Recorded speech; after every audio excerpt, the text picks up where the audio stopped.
믿음이란 신뢰다라는 제목으로 하나님의 말씀을 전할 때에 크신 은혜가 있기를 축원합니다.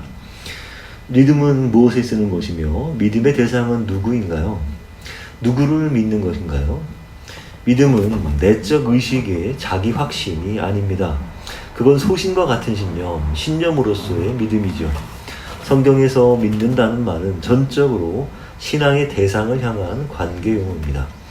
요한복음 1장 12절 영접하는 자 곧 그 이름을 믿는 자들에게는 하나님의 자녀가 되는 권세를 주셨으니 요한복음 3장 16절 하나님이 세상을 이처럼 사랑하사 독생자를 주셨으니 이는 그를 믿는 자마다 멸망하지 않고 영생을 얻게 하려 하심이라. 요한복음 6장 29절 하나님께서 보내신 이를 믿는 것이 하나님의 일이니라. 로마서 1장 17절 복음에는 하나님의 의가 나타나서 믿음으로 믿음에 이르게 하나니 기록된 바 오직 의는 믿음으로 말미암아 살리라. 로마서 3장 22절 예수 그리스도를 믿음으로 말미암아 모든 믿는 자에게 미치는 하나님의 의인이 차별이 없느니라. 로마서 10장 10절 사람이 마음으로 믿어 의에 이르고 입으로 시인하여 구원에 이르느니라. 요한 1서 5장 1절 예수께서 그리스도이심을 믿는 자마다 하나님께로부터 난 자니. 요한 1서 5장 5절 예수께서 하나님의 아들이심을 믿는 자가 아니면 세상을 이기는 자가 누구냐. 요한 1서 5장 13절 내가 하나님의 아들의 이름을 믿는 너희에게 이것을 쓰는 것은 너희로 하여금 너희에게 영생이 있음을 알게 하려 함이라. 성경에서 믿음이란 예수를 그리스도로 믿는 것입니다. 또한 예수가 하나님의 아들이심을 믿는 것입니다. 또한 하나님의 아들의 이름을 믿는 것입니다. 그것이 하나님의 일이며 의에 이르고 구원에 이르는 것입니다. 더구나 믿는다는 것은 예수를 주로 받는 것, 받아들이는 것이며 골로새서 2장 6절이 말씀합니다. 너희가 그리스도 예수를 주로 받았으니. 또한 믿음은요 하나님의 아들로 영접하는 것이라고 말하고 있습니다. 요한복음 1장 12절 영접하는 자 곧 그 이름을 믿는 자들에게는 하나님의 자녀가 되는 권세를 주셨으니. 또한 그리스도를 주로 삼는 것이라고 말하고 있어요. 베드로전서 3장 15절 너희 마음에 그리스도를 주로 삼아 거룩하게 하고. 또한 믿음은요 아버지와 아들을 모시는 것이라고 말씀하고 있어요. 요한이서 1장 9절 교훈 안에 거하는 자는 아버지와 아들을 모시느니라. 이것 또한 믿음이라고 말할 수 있죠. 섬기는 것입니다. 로마서 14장 18절 그리스도를 섬기는 자는 하나님을 기쁘시게 하며. 당연히 섬기는 것이 믿음의 큰 테두리로 볼 때 섬기는 것 또한 믿는 것이라고 말할 수 있습니다. 이것뿐만이 아니라 성경에는요 경외하다, 따르다 하는 말도 모두 믿음이 들어간 표현이라고 말할 수 있습니다. 복음은 하나님께서 누구에게나 값없이 베푸신 놀랍고 존귀한 소식입니다. 그렇기에 우리의 믿음의 대상은요 그런 주 하나님을 믿음과 또 우리를 구원하신 우리 주 예수 그리스도를 믿는 믿음입니다. 삼위일체 하나님을 받아들여서 내 생명의 구주로 삼고 또 주로 모시고 섬기고 경외하는 것입니다. 예배하고 경배하며 순종하는 것입니다. 사도신경의 고백처럼 나는 전능하신 하나님 천지의 창조들을 믿습니다. 나는 그의 유일하신 아들 우리 주 예수 그리스도를 믿습니다. 나는 성령을 믿으며. 이렇게 이 삼위 하나님이 다 나오잖아요. 그래서 삼위일체 하나님을 믿는 것이 바로 믿음이라는 것입니다. 그분을 믿는 것은 그분의 말씀과 인격과 삶을 다 받아들이는 것이라고 말하는 것이에요. 단순히 그분의 말씀만 믿거나 단순히 그분의 인격만 믿는 것이 아니라 그분의 말씀, 그분의 인격, 그분의 삶을 다 받아들이는 것이다 하는 겁니다. 믿음은 죄의 지배와 통치에서 벗어나는 것이고 하나님의 다스림을 받고 통치를 따르는 것입니다. 그렇죠? 우리 모든 삶에서 예수의 주되심, 하나님의 주되심을 살아내는 것입니다. 하나님의 내 삶에서 주가 되신다는 것은요 무슨 의미가 있느냐, 예수가 내 삶의 주인이심을 드러내고 내가 그분의 종인 것을 살아내는 것입니다. 그런 뜻이에요. 그래서 믿음은 근거가 어디에 있습니까? 그분의 인격이 있는 것이고 또 그분의 진실함에 있는 것이죠. 진실에 의해서 이런 진실에 의해서 우리는 주관적인 진리에 앞서서 객관적인 진리로서 이것을 받아들이는 것입니다. 다른 종교는요 그런 게 없어요. 신화에 의해서 존재가 유지되는 것입니다. 그러나 기독교는 역사적인 사건들에 기반해서 존재하기 때문에 결코 일반 종교와 다툴 수가 없는 것입니다. 그래서 이성과 대립하지 않고요, 부조리와 모순을 믿으라고 하지도 않는 것입니다. 한 걸음 더 들어가 보면요, 히브리어로 쓰이는 믿음은 크게 두 가지로 쓰이고 있습니다. 바타흐와 아만이 있어요. 성경은 둘 다 믿음으로 번역합니다. 바타흐는 나를 당신께 맡긴다, 온전히 내 삶을 드린다, 자신을 내어드린다는 뜻을 가지고 있고요. 아만은 객관적인 진리를 진실로 받아들일 때, 이건 진리야, 이건 진실이야, 이건 분명히 확실히 믿어, 이럴 때 씁니다. 진실로 옳습니다라는 의미의 이 아멘은요, 우리가 아멘 그렇게 쓰잖아요. 예, 진실로 옳습니다라는 뜻이 바로 아멘이잖아요. 근데 이 아멘은 바로 이 아만에서 온 부사예요. 그러니까 아만은 믿음이잖아요. 여기서 온 부사가 바로 아멘이다. 그래서 두 가지 뜻을 볼 때 우리의 믿음은 바타와 아만이 결합된 것이에요. 아만에서 바타으로, 바타에서 아만으로 순환하면 더욱 견고해지는 것이죠. 하나님에 대한 객관적인 진리를 받아들임으로 인해서 아만이 생기고, 아만에서 하나님의 현재와 미래에 우리에게 약속하신 것들을 신뢰하는 주로 주관적인 확신의 진리로서의 표현, 바타의 믿음으로 나아가는 것입니다. 그렇다면 믿음이란 지적인 동의 수준일까요? 아니죠. 아 그래? 그럴 수도 있지, 그런가 보다, 그렇겠지. 예, 이런 표현 모두 어떻게 했습니까? 이런 정도의 표현도 모두 다 동의라는 표현으로 귀결되는 것이에요. 그렇잖아요. 아 그래? 그럴 수도 있지, 그런가 보다, 그렇겠지. 그런데 여러분, 믿는 것과 아는 것은 별개 아닌가요? 예, 그런 생각이 들잖아요. 그러나 맞아요. 예, 다른 것인데 불구하고, 그러나 우리는 믿음에 있어서는요, 그러니까 지적인 동의가 없이는 하나님의 말씀을 받아들이지 못한다는 것이에요. 적어도 믿음은 지적인 동의를 거쳐서 가는 것입니다. 아는 것과 믿는 것은 그래서 직접적인 연관이 있다는 거예요. 우리가 일상에서도 생년부지의 사람을 믿지는 않아요. 전혀 모르는 사람이 뭐 돈 빌려줘, 열쇠 좀 빌려줘, 빌려줄 수 있겠습니까? 안 되잖아요. 그것이 중대한 일과 관련된 문제라면 더욱이 그 사람에 대한 신분이나 성품이나 정보에 대해 많이 알아야 되겠죠. 그래야 우리가 뒤탈이 없지 않겠습니까? 그러면 예수 그리스도를 믿는 것에 대하여는 어떻겠습니까? 더더욱 그렇지 않겠습니까? 그렇기에 지식이 없이는요, 믿음이란 있을 수가 없는 것입니다. 그렇기에 지적인 동의는 믿음의 기본 바탕인 것이에요. 그러나 그게 믿음의 전부는 아니라는 것입니다. 지적 동의만으로 믿음이라고 말하기는 너무 많이 부족하다는 것입니다. 믿음을 그런 정도의 지적 동의를 생각하는 이들은요, 믿음을 삶으로 거룩하게 또 의롭게 살아내지 못하는 것이에요. 하나님의 말씀이 머리에서 가슴으로 내려올 수가 없는 것입니다.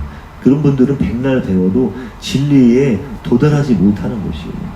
진리에 이르지 못하는 것입니다. 믿음이란 진리를 알 뿐 아니라 그 진리를 진정 진리로 받아들이는 겁니다. 하나님의 존재와 살아계심을 알아도 하나님을 진리로 받아들이며 믿는 것과는 별개라는 것을 알려주는 예가 성경에 있어요. 야고보서 2장 19절, 내가 하나님은 한 분이신 줄을 믿느냐, 잘하는도다. 귀신들도 믿고 떠느니라. 이렇게 말하고 있습니다. 귀신들도 하나님을 믿고 떨지만 진리로 하나님을 받아들이지는 않잖아요. 여기서 귀신의 믿음이란 알매진하지 않음을 알 수 있습니다. 하지만 참 믿음은요, 순종이며 의지를 수반합니다. 그래서 믿음은 하나님께 의존하며 맡기는 전적인 동의, 전인격적인 동의라고 할 수 있습니다. 내 인격이 아멘하는 것이요, 내 행위와 일상과 삶이 아멘하는 것입니다. 따라서 믿음은 하나님께 대한 전적인 신뢰를 말하는 것이에요. 믿음이 곧 신뢰라는 것을 알 수 있는 대목이 있어요. 믿음의 조상이 된 아브라함 이야기를 보면 됩니다. 오늘 우리가 읽은 본문 말씀, 구약에는 하나님이 어떻게 아브라함에게 하늘의 별처럼 많은 후손을 주시겠다고 약속하셨는지를 들려주고 있습니다. 하나님은 환상 중에 아브라함에게 나타나 두려워 말라, 내가 너희 방패요 큰 상급이라 말씀하셨습니다. 아브라함이 내게는 상속할 자식이 없다면서 내게 씨를 주지 않으셨으니 네 상속자는 내 집에서 빌린 다메섹 사람 종 엘리에셀이라고 하소연하였어요. 그러자 하나님께서는 아브라함에게 하늘의 별들을 보여주시면서 내 몸에서 날짜가 내 상속자이며 내 자손이 저 별처럼 많을 것이다 말씀하셨습니다. 그러자 아브라함은 하나님을 믿었습니다. 다시 말해서 아브라함은 하나님이 그에게 하신 약속을 신뢰한 것입니다. 창세기 15장 6절 아브라함이 하나님을 믿으니 여호와께서 이를 그의 의로 여기시고, 로마서 4장 18절로 22절 아브라함이 바랄 수 없는 중에 바라고 믿었으니 이는 내 후손이 이 같으리라 하신 말씀대로 많은 민족의 조상이 되게 하려 하심이라. 그가 100세나 되어 자기 몸이 죽은 것 같고 사라의 태가 죽은 것 같음을 알고도 믿음이 약하여지지 아니하고 믿음이 없어 하나님의 약속을 의심하지 않고 믿음으로 견고하여져서 하나님께 영광을 돌리며 약속하신 그것을 또한 능히 이루실 줄 확신하였으니 그러므로 그것이 그에게 의로 여겨졌느니라 말씀하고 있다는 것입니다. 아브라함이 하나님을 신뢰하여 자식 이삭을 얻었으며, 그렇잖아요. 아브라함은 이로써 믿음의 조상이 된 것이에요. 그리고 종교개혁자 마틴 루터는 그의 논문 교회의 바벨론 유세에서 이렇게 표현했습니다. 약속하시는 하나님이 있는 곳에는 그분의 약속을 받아들이는 사람의 믿음이 반드시 있어야 한다. 우리의 구원은 약속의 하나님, 우리의 노력과는 무관하게 값없고 과분한 은혜를 베풀어 우리에게 약속을 주시는 하나님의 말씀에 매달리는 믿음에서 시작되는 게 분명하다라고 말이죠. 그렇잖아요. 약속하시는 하나님이 있는 곳에는 그분의 약속을 받아들이는 사람의 믿음이 반드시 있어야 하겠죠. 당연히. 그래서 그 약속을 주신 하나님의 말씀을 매달리는 믿음에서 시작된다. 우리의 믿음이라는 것이. 그렇게 분명하다 말씀하고 있습니다. 그리고 야고보서는요, 예수 그리스도의 지적으로만 동의할 뿐 하나님을 신뢰하지 못하고 그 진리대로 살지 않는 자들을 호되게 책망했습니다. 특히 교회에서 부자는 챙기고 빈자, 가난한 자는 차별하는 현실을 보고서 예수에 대한 믿음이 진실로 있다면 사람을 차별하지 말라 지적하고 있습니다. 야고보서 2장 1절 내 형제들아 영광의 주 곧 우리 주 예수 그리스도에 대한 믿음을 너희가 가졌으니 사람을 차별하여 대하지 말라. 더구나 이 빈자를, 그러니까 가난한 자를 말로만 걱정하고 실제로는 도움을 주지 않는 것은 죽은 믿음이라고 말씀하고 있습니다. 야고보서 2장 14절로 16절 내 형제들아 만일 사람이 믿음이 있노라 하고 행함이 없으면 무슨 의익이 있으리요. 그 믿음이 능히 자기를 구원하겠느냐. 만일 형제나 자매가 헐벗고 일용할 양식이 없는데 너희 중에 누구든지 그에게 이르되 평안히 가라 덥게 하라 배부르게 하라 하며 그 몸에 쓸 것을 주지 아니하면 무슨 유익이 있으리요. 이와 같이 행함이 없는 믿음은 그 자체가 죽은 것이라고 말씀하고 있는 것입니다. 그렇습니다. 헐벗고 일용할 양식이 없는 그런 사람에게 궁핍과 핍절과 빈곤에 처한 형제나 자매에게 우리가 말로는 야 잘 들어가라 감기 걸리지 말고 따뜻하게 입고 다녀 굶지 말고 잘 먹고 다녀라 이런 걱정하는 척 안부 인사하면서 그런 말은 잘해요. 할 수 있어요. 근데 정작 그 영혼에게 어떻게 하겠습니까? 어떠한 도움도 주지 않으면 그게 예수 믿는 것이 맞느냐고 반문하고 있는 것입니다. 그렇잖아요. 그러니까 그 영혼이 가난한데 일용할 양식이 없는데 먹을 게 없는데 지금 애들이 굶고 있는데 그걸 알면서 말로만 그 사람을 도와주면 그게 무슨 도움이냐는 말이에요. 그건 예수 믿는 게 아니라는 것이죠. 성경의 사실들을 동의한다고 해서 다 그리스도인일 수는 없는 것입니다. 그러니까 여기선 동의와 지적 동의와 전인격적 동의가 차이가 확실하게 나는 것이죠. 생각에만 있는 믿음은 완성되지 않은 거예요. 행함이 없는 믿음은 그래서 산 믿음이 아니고 죽은 믿음이라 말씀하는 겁니다. 순종이 없다면요. 그래서 그 믿음은 가짜라는 것이에요. 믿음은 우리 전부를 걸어야 합니다. 아는 것과 믿는 것은 일치해야 하는 것이에요. 참된 믿음은 우리의 가치관뿐 아니라 행동을 변화시키는 것입니다. 가치관은 생각이잖아요. 그러니까 알고 있는 것이죠. 그러니까 지적 동의죠. 가치관은. 그런데 행동까지 된다는 것은 전인격적인 동의가 이루어지는 것입니다. 그래서 이웃과 형제의 육체적인 필요를 돌보지 않는 신앙은 진정한 믿음이 아니라는 것이에요. 우리의 믿음이 자라지 않는 이유는 여러 가지가 있습니다. 다만 본질적으로 하나님과의 관계에 있는 것입니다. 죄를 짓거나 아니면 세상 일에 치여 하나님과 대화가 막혔을 경우입니다. 그러면 하나님과 거리감이 느껴지는 것이죠. 또한 조금이라도 하나님께 의구심이나 원망이 생기면 내 믿음은 정체됩니다. 그렇죠? 믿음이 자라지 못합니다. 하나님께 대한 신뢰가 없으면 믿음이 퇴보하며 세상에서 오는 시련과 고난과 역경의 삶을 믿음의 인내로서 경주하지 못하는 것이에요. 그렇죠. 신뢰가 없는데 어떻게 그게 일어나겠습니까? 믿음이 퇴보하게 되고 당연히 시련과 고난과 역경의 삶을 믿음의 인내로서 경주하지 못하는 것입니다. 그래서 믿음이 부스러지기는커녕 더 약해지는 것이죠. 하나님께 응답을 듣기도 전에 믿음을 저버립니다. 믿음에는 당연히 인내가 요구되는 것이에요. 히브리서 11장 8절 믿음으로 아브라함은 부르심을 받았을 때 순종하여 장래의 위협으로 받을 땅에 나아갈세 갈 바를 알지 못하고 나아갔으며 히브리서 11장 27절 믿음으로 애굽을 떠나 왕의 노함을 무서워하지 아니하고 곧 보이지 아니하는 자를 보는 것 같이 하여 참았으며 히브리서 11장 36절 37절 어떤 이들은 조롱과 채찍질 뿐 아니라 결박과 옥에 갇히는 시련도 받았으며 돌로 치는 것과 톱으로 켜는 것과 시험과 칼로 죽임을 당하고 양과 염소의 가죽을 입고 유리하여 분핍과 환난과 학대를 받았으니 히브리서 12장 1, 2절 그러므로 우리에게 구름같이 허다한 증인들이 있으니 모든 무거운 것과 얽매이기 쉬운 죄를 벗어버리고 인내로서 우리 앞에 당한 경주를 하며 믿음의 주여 또 온전하게 하시니 예수를 바라보자. 그는 그 앞에 있는 기쁨을 위하여 십자가를 참으사 부끄러움을 개의치 아니하시더니 하나님 보좌 우편에 앉으셨느니라. 네, 이렇게 수많은 믿음의 위인들처럼 믿음은 오래 참음으로써 약속들을 기업으로 얻는 것이에요. 예수처럼 예수처럼 앞에 있는 기쁨을 위해 십자가까지 참으면서 결국 하나님 보좌 우편에 앉으신 것처럼 우리도 그렇게 참아서 약속된 기업인 영광스러운 하나님 나라에 들어가야 하는 것입니다. 그러나 하나님을 신뢰하는 게 아니라 하나님이 주실 것들에 더 마음을 뺏겼다면 그런 사람은 하나님께 구하고 바라던 바를 얻지 못하면 어떻게 되겠습니까?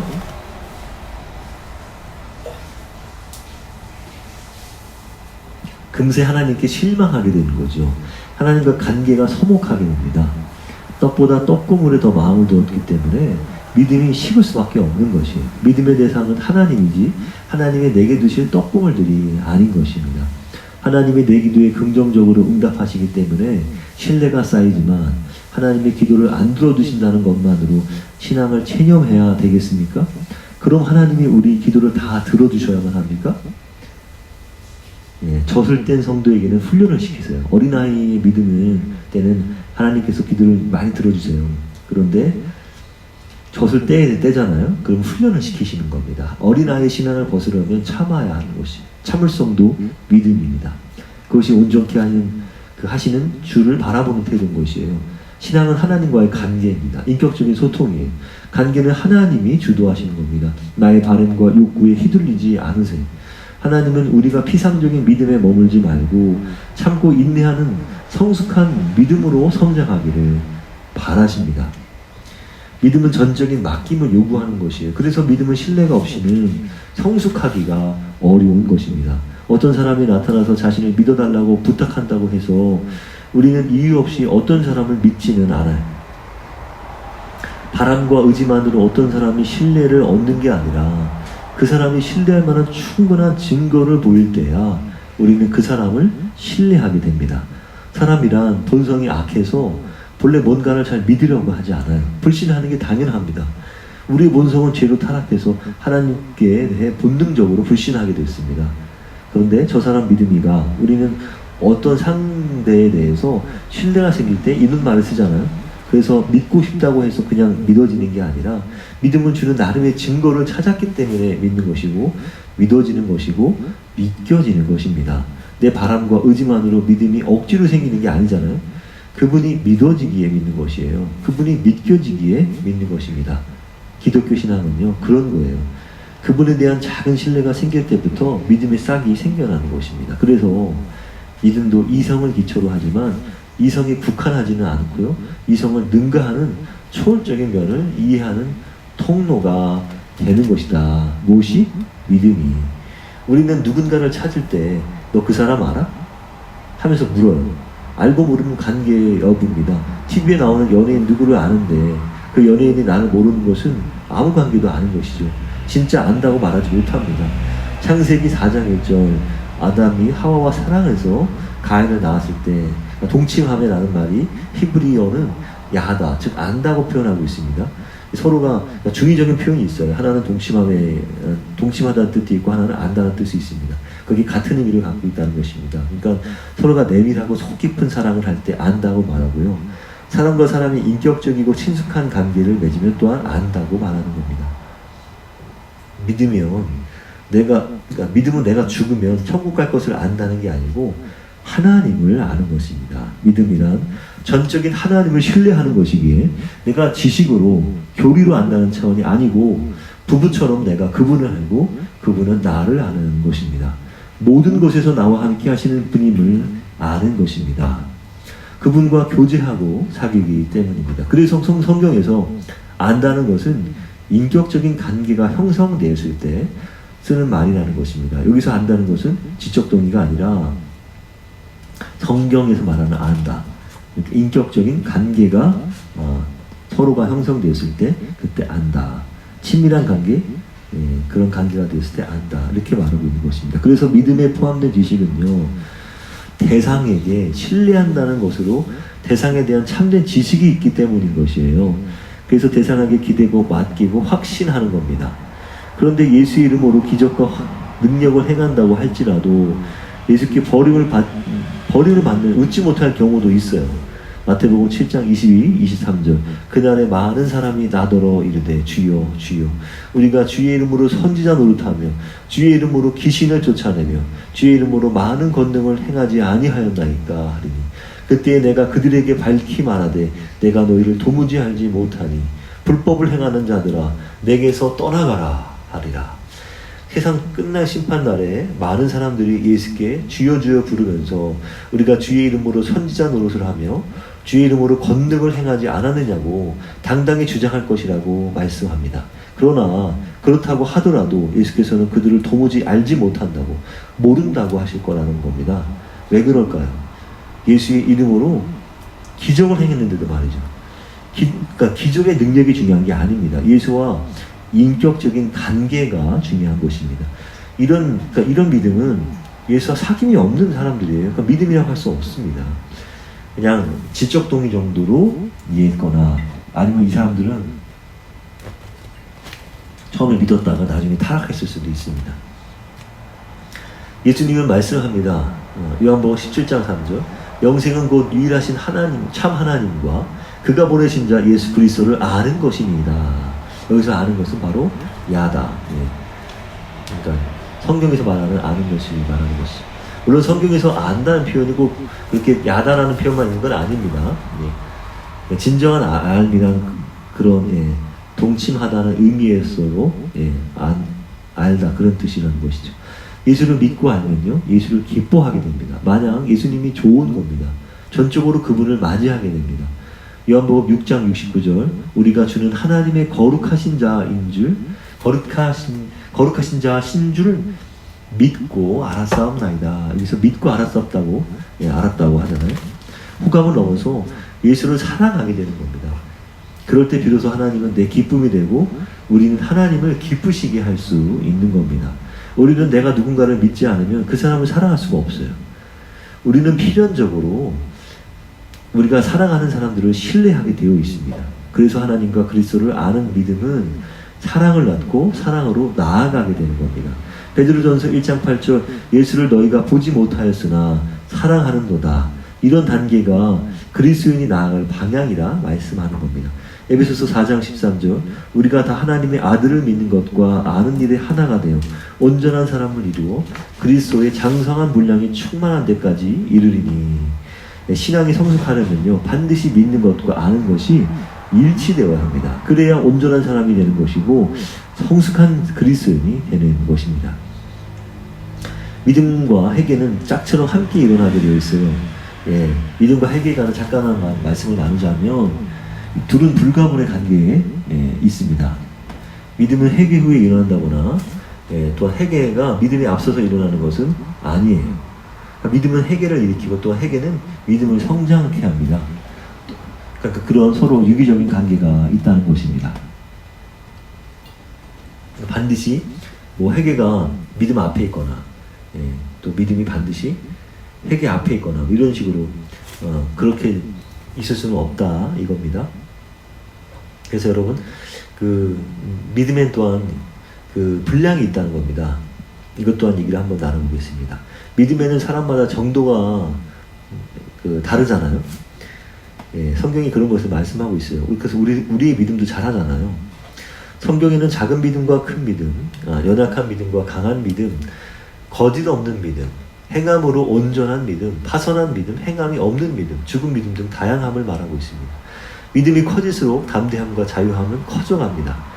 그런데 상대적으로 우리 자신보다 믿음이 약한 사람들이 있어요. 그런 사람이 우리 주위에 있을 경우에 믿음이 약하다는 이유로 타인의 믿음을 비판하거나 업신여기지 말아야 합니다.